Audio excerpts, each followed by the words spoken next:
Və həmçinin 7-ci şərt, dərs namazının 7-ci şərti istincə və isticmar qablə. Yəni, ayaq yoluna gedəndən sonra istəyir böyük bayır olsun, istəyir kiçik bayır olsun, onu nə eləmək? Təmizlənmək. İstincə və isticmar eləmək. İstincə nə demək? Su ilə təmizlənmək. Su ilə təmizlənmək. İsticmar? Daşla təmizlənmək.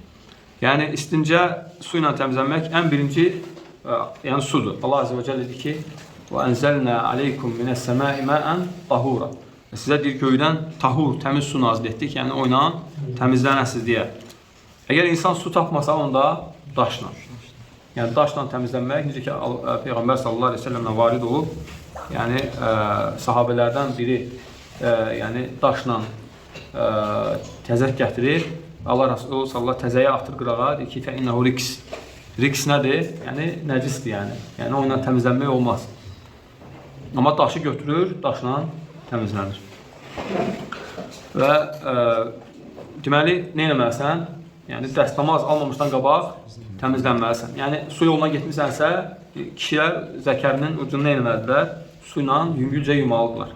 Amma sıxmaq, yəni kişilər cinsiyyət üzvünü sıxmaq, hətta su təmiz oradan çıxsın və belə şeylərə ehtiyac yoxdur. Bunlar vəsvəsə, yəni nə açır?